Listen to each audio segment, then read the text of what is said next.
Mayang gabi pag-usap mga angkolog, mga auntie. Hello po sa inyo mga kabisyo.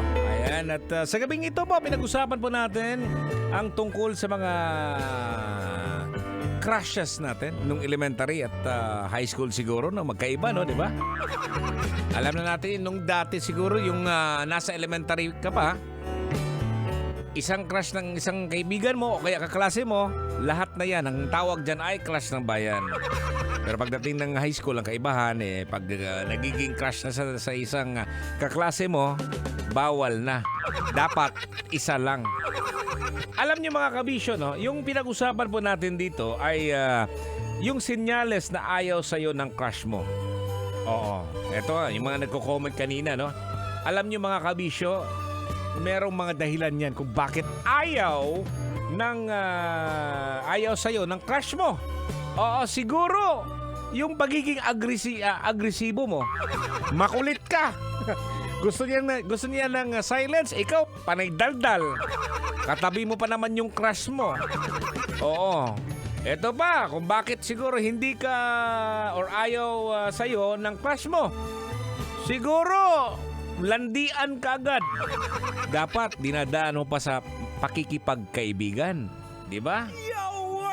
Yawards talaga yan. Hindi yung tara, kakugnan tara, bakanting lote ta. Huwag ganon, ha? Huwag. Alam mo nung dati mga angkol, pag mga ganito yung mo, sigurado ka, may kalalagyan ka ng tatay. Eto din mga kabisyo kung bakit ayaw sa'yo ng crush mo. Siguro, yung mga bagay na hindi kayo pareho ng hilig. Iba yung hilig mo, iba din yung hilig niya.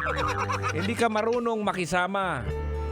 At isa ring dahilan kung bakit ayaw sa'yo sa crush mo.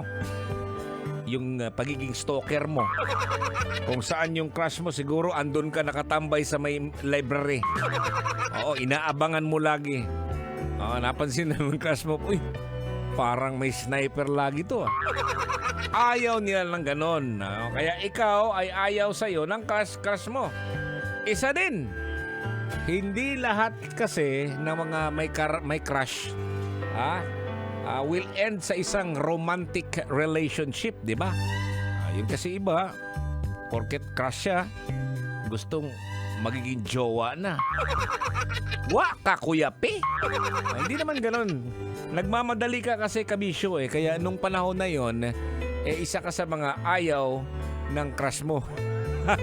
Luuya ka kayo, no? Ilkiki kang dako.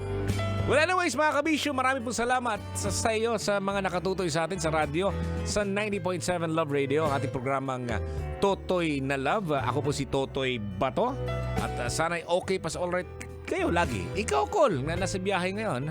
Ikaw, Auntie, o kahit saan man kayo ngayon, sana magiging maganda pa rin ang inyong hanap buhay. Yan. Of course, bukas po tayo magsama-sama 9 p.m. till 12 midnight. Dinhilang sa 90.7 Love Radio. Ingat po tayo mga kabisyo.